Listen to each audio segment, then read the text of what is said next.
Cross का जो पहला लॉ आता है, वैसे इसमें 3 लॉज है, ठीक है, law of dominance, law of segregation and we have law of independent assortment. But अभी मोनोहाइब्रिड क्रॉस के बाद अभी हम पहले 2 लॉ डिस्कस करेंगे, देन हम डाइहाइब्रिड क्रॉस करेंगे, उसके बाद जो तीसरा लॉ है उसको लास्ट में, ठीक है। So first one is law of dominance.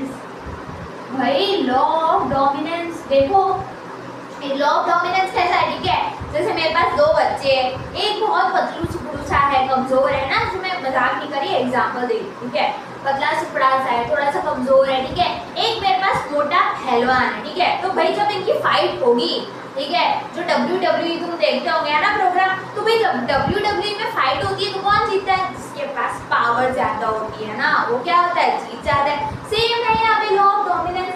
अगर मेरे पास है कैपिटल टी स्मॉल टी, ठीक है, तो इसमें से कौन जीतेगा, भी तुम बोलोगे मैम कैपिटल टी जो है ना वो जीत जाएगा, क्यों जीतेगा, वो डोमिनेंट है, क्या है, डोमिनेंट है, ठीक है। तो लॉ ऑफ डोमिनेंस हमें बताता है in a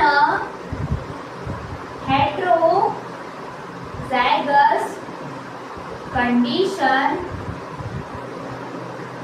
the dominant gene will express, ये जो डोमिनेंट जीन है वो क्या करेगा, एक्सप्रेस करेगा, जिस कैपिटल टी स्मॉल टी, तो यहाँ पे कैपिटल टी है वो क्या कर रहा है, डोमिनेट कर रहा है ना, WWE में जैसे होता है, तो यही है बस लॉ ऑफ डोमिनेंस के भाई जो डोमिनेट होगा वो क्या होता है, वो एक्सप्रेस हो जाएगा, जो रिसेसिव है वो एक्सप्रेस नहीं हो पाएगा, बस यही है लॉ ऑफ डोमिनेंस, ठीक है, जो मोनोहाइब्रिड क्रॉस में के बेसिस पे लिया हुआ, ठीक है, मतलब उसके बेस पे है मोनोहाइब्रिड क्रॉस पे, कौन, लॉ ऑफ डोमिनेंस, ठीक है। जैसे वहाँ पे भी हमने प्लांट हाइट ली थी, capital T small T, capital T आया और स्मॉल टी आया, ठीक है। अब कैपिटल टी स्मॉल टी में से हमने उसकी फिनोटाइपिक रेशियो देखी, दैट इज 3:1, तो वहाँ पे 3:1 का मतलब है, एक तो बनी थी कैपिटल टी और 2 बनी थी मेरे पास कैपिटल टी स्मॉल टी। तो जो कैपिटल टी है वो मेरा क्या हो जा रहा है, डोमिनेंट हो जा रहा है। जब वो डोमिनेंट हो जा रहा है तभी मैं बोल सकती हूँ कि मेरा जो प्लांट है वो कैसा होगा, टॉल होगा, ठीक है। तो यहाँ पे जो लॉ ऑफ डोमिनेंस है वो मोनोहाइब्रिड क्रॉस को क्या करता है, प्रूफ कर देता है ना। सो यही है यहाँ पे। Second one is law of segregation.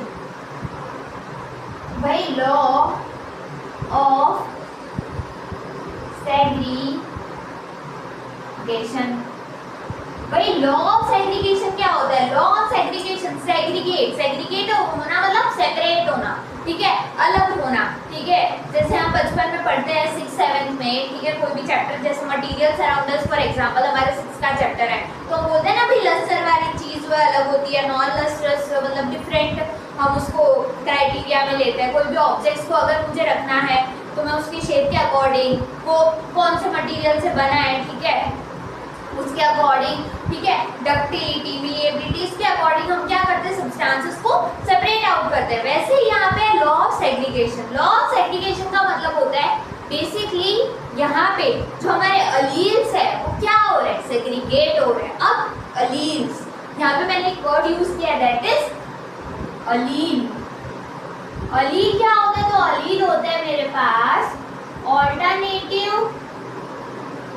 Form of gene, ठीक है, जीन के ये अल्टरनेटिव फॉर्म, ठीक है, ऑन होमोलोगस क्रोमोसोम। ऐसे होमोलोगस क्रोमोसोम, उसी को क्या कहा जाता है भाई, अलील कहा जाता है, ठीक है।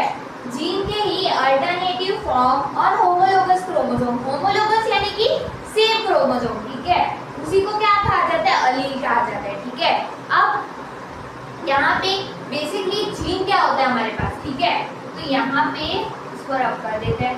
जीन क्या होता है, जीन, तो जीन होता है मेरे पास फंक्शनल यूनिट ऑफ इनहेरिटेंस। भाई जो इनहेरिटेंस का फंक्शन हमने क्या पढ़ा था कि भाई passing down of characters from parents to offspring is called as inheritance. अब इनहेरिटेंस का जो फंक्शनल यूनिट है उसी को जीन कहा जाता है, और जीन के हमारे पास जो ऑल्टरनेटिव फॉर्म है, ठीक है, उसको क्या कहा जाता है, वे अलील कहा जाता है। तो ये हमने देखी है मोनोहाइब्रिड क्रॉस और उसके दो लॉस, ठीक है, that is law of dominance, यानी कि जो डोमिनेंट होगा वह एक्सप्रेस कर पाएगा, जो रिसेसिव है वह एक्सप्रेस नहीं कर पाएगा। लॉ ऑफ सेग्रीगेशन यानी कि सेपरेट होना, कि यहाँ पे जो अलील्स है वो क्या हो रहा है, सेपरेट आउट हो रहा है ना, कैपिटल टी अलग हो रहा है, स्मॉल टी अलग हो रहा है, तो क्या हो रहा है, सेपरेट आउट हो रहा है ना, अलग हो रहे हैं एक दूसरे से, साथ में थोड़ी रह रहे हैं। तो ये हमने देखा लॉ ऑफ डोमिनेंस और लॉ ऑफ सेग्रीगेशन। अब हम यहाँ पे मूव ऑन करेंगे डायहाइब्रिड क्रॉस पे, ठीक है।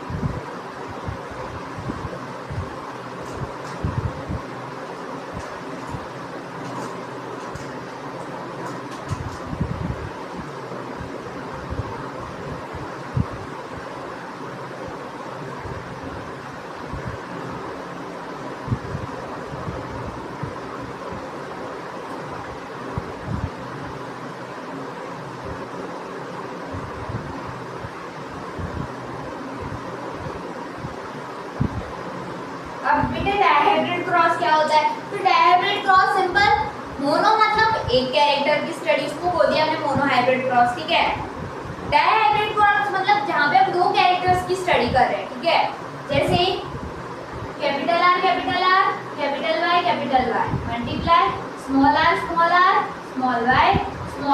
अब हमने राउंड रिंकल है ना, बेसिकली कैपिटल आर जो है वो मेरा राउंड येलो और ये रिंकल ग्रीन, ठीक है, राउंड येलो और ये रिंकल ग्रीन, ठीक है। तो यहाँ से मेरे पास क्या आ जा रहा है, यहाँ से आ जा रहा है capital R capital Y small Y, ये मेरे पास गैमीट बन गया, ठीक है। अब हम इसको क्या करेंगे, इसके साथ मल्टीप्लाई कर दो, capital R capital Y small Y, इसी से हम क्या कर देंगे, मल्टीप्लाई कर देंगे, ठीक है। तो यहाँ पे बेसिकली इससे इसको कर देंगे मल्टीप्लाई, तो यहाँ पे कैपिटल आर कैपिटल यहाँ पे हमारे पास क्या आ जाएगा, capital R capital Y small Y, capital R small R capital Y small Y, ठीक है। तो उसी के साथ मल्टीप्लाई कर दो, कैपिटल स्मॉल कैपिटल स्मॉल, ठीक है। अब यहाँ पे भी सेम थी, capital R capital R small R capital Y small Y, तो आर वाई, यहाँ पे बनेगा capital R capital Y small Y, यहाँ पे कैपिटल आर कैपिटल वाई, और यहाँ पे capital R capital Y small Y, same capital R capital Y small Y, capital R small Y, capital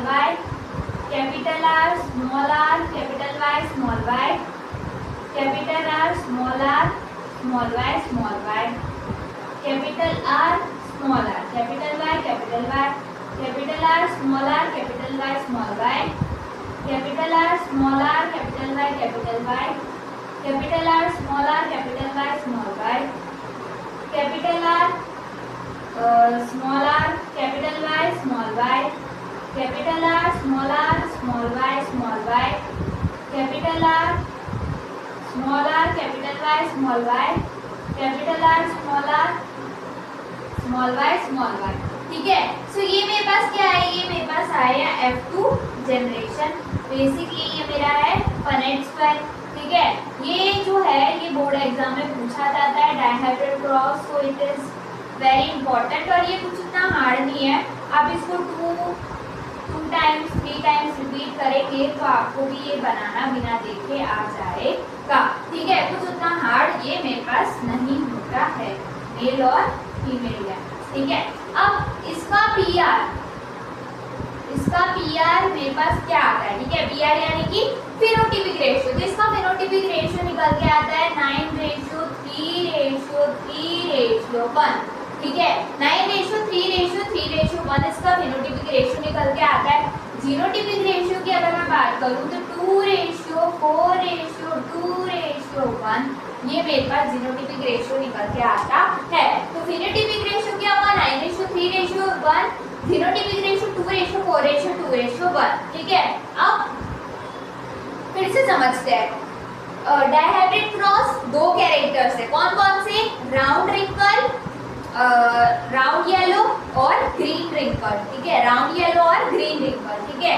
अब ये वाले capital R capital Y to small R small Y, ये means है यहाँ पे capital R capital Y small Y, उसी के साथ इसको मल्टीप्लाई करके क्या करा है, सैंपलिंग करवाए। फिर क्या है हमारे पास यहाँ पे F2 generation, phenotypic ratio genotypic ratio, ठीक है, बहुत ही जरूरी है फिनोटाइप जीनोटाइप आपको याद रखना, क्योंकि एग्जाम में पूछे जाता है, ठीक है। और ये डायहाइब्रिड क्रॉस भी पता चला आपको पूरा ही पूछ लिया, ठीक है। सो एग्जाम में पूछा जाता है तो आपको याद रखना है फिनोटाइपिक रेशियो 9:3:3:1, जीनोटाइपिक रेशियो 2:4:2:1। अब इस लॉ पे बेस्ड है हमारे पास third law, that is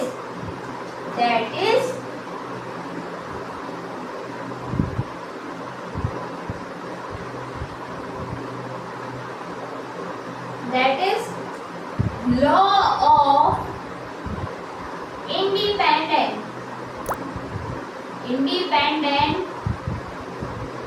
assortment।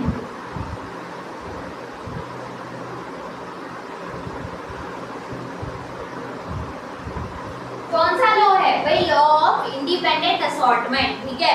जैसे तुम्हें बोलते हैं ना कि भाई थोड़ा इंडिपेंडेंट रहा करो, है ना, तुम्हें तो क्या है, तुम इंडिपेंडेंट हो नहीं, बस दिखाते हो, है ना, सिर्फ क्या करते हो, दिखावा करते हो। कैसे कि भाई जैसे तुम इंडिपेंडेंट कैसे नहीं हो, तो भाई अगर तुम कहीं स्कूल जाते हो, कहीं कॉलेज जाते हो, तो इतने बड़े हो गए तुम्हें खुद का टिफिन पैक करना नहीं आता, तो इसके लिए तुम किस पे, मम्मी पे डिपेंडेंट हो जाते हो, ठीक है। मम्मी कहीं बाहर जाए या मम्मी को बीमार हो तो जो पूरा घर है घर की साफ सफाई, स्पेशली ये मैं लड़कों के लिए बोल रही हूँ, घर ऐसे ही पड़ा रहेगा, साफ सफाई वहाँ पे कुछ नहीं होगी, ऊपर से जैसा है उससे भी खराब कंडीशन हो जाती है, ठीक है।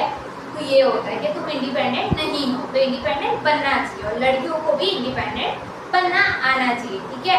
ये मैंने यहाँ पे बात बताई। तो इस लॉ में भी लॉ ऑफ इंडिपेंडेंट असॉर्टमेंट, ये यहाँ पे इंडिपेंडेंट असॉर्टमेंट मतलब यहाँ पे जो मेरे पास जीन्स थे, तो मेरे पास अलील्स थे, capital R capital Y small Y, ये क्या करेंगे, ये इंडिपेंडेंटली असॉर्ट करेंगे, यानी इंडिपेंडेंटली करेंगे, ठीक है। उसी के बेस पे हम इसको क्या बोलते हैं, लॉ ऑफ इंडिपेंडेंट असॉर्टमेंट, कि वो इंडिपेंडेंटली उनके जो स्पेसिफिक जीन है बॉडी में इनको जो कंट्रोल करना है, ठीक है, तो उसके लिए वो जीन जो है वो उसको कंट्रोल करेगा, इंडिपेंडेंटली को असॉर्ट करेगा, ठीक है। That is called as law of independent assortment, ठीक है।